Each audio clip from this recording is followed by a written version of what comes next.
Hey, this is Brick doing a behind the scenes video for the Guilty Club's song, Waiting.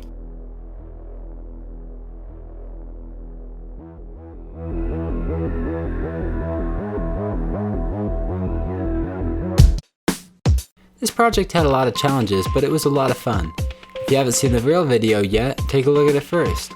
There's a link right here and a link at the end of this video. It took me over 200 hours to film and almost 5,000 pictures. Let's take a look at some of the things I had to do.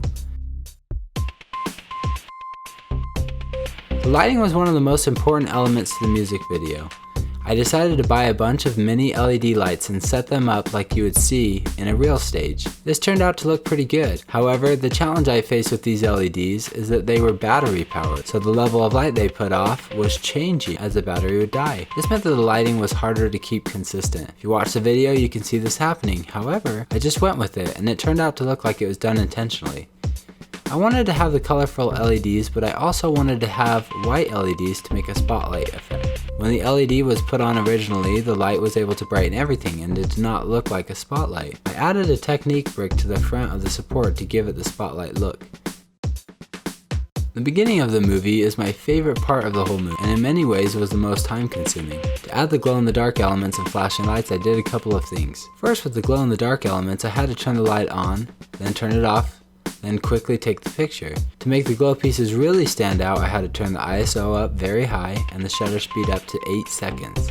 This meant that I had to wait for 8 seconds for each picture to take. Then I had to turn the lights back on, get the pieces to glow again, move the characters, then click. 8 seconds. It got pretty time consuming, but it turned out great.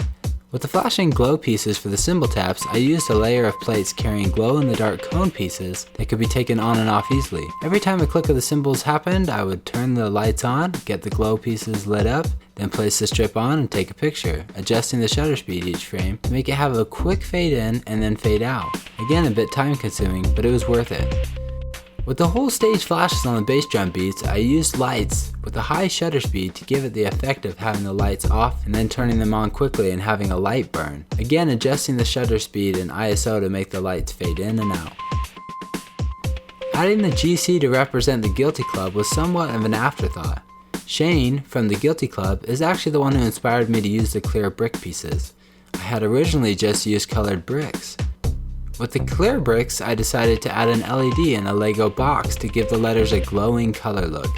I felt this really completed the stage.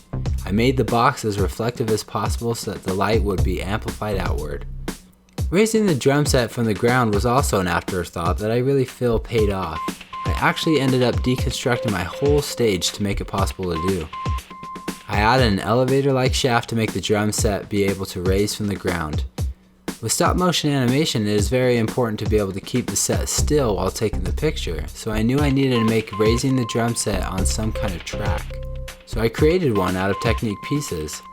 Once it was done, I would take a picture, turn the lever slightly, take another one, and so on. It looked pretty smooth in the end. Like the drum set issue, I knew that the crowd was going to be a challenge.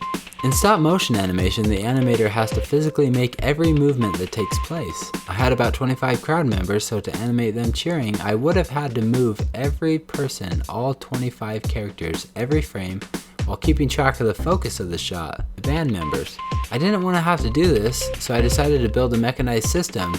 Using Technique pieces underneath plates that were rotated, I simulated somewhat of an earthquake effect underneath the crowd. Inspiration for this came from an old Harry Potter set. This movement of the Technique pieces underneath made it look like the crowd was jumping up and down and required far less effort than moving each individual crowd member. The same problem would have happened when I made the crowd circle, so to bypass the tediousness of moving each character in the dance circle, I made it so that the crowd could be easily transplanted into the dance circle. The members of the circle in the front were independent and each had to be moved individually. However, the background crowd at least only had to be bumped around to make them all move. To make the band members sing, I actually had to change the heads of the minifigures. Sometimes animators will use editing later to do this.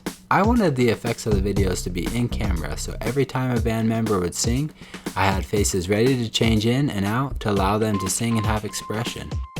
My favorite part of the whole process was making the band members into Lego figures. I had to look through all the heads and hairs and bodies of all the minifigures that Lego makes, and pick what pieces would best match the band members.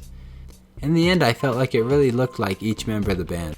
Overall, this was an awesome project. I had a ton of fun doing it. I didn't mention how I did the effects like the jumpy guitarist or the monkey doing a backflip, but it was all done in camera without editing, so check it out and see if you notice how I did it.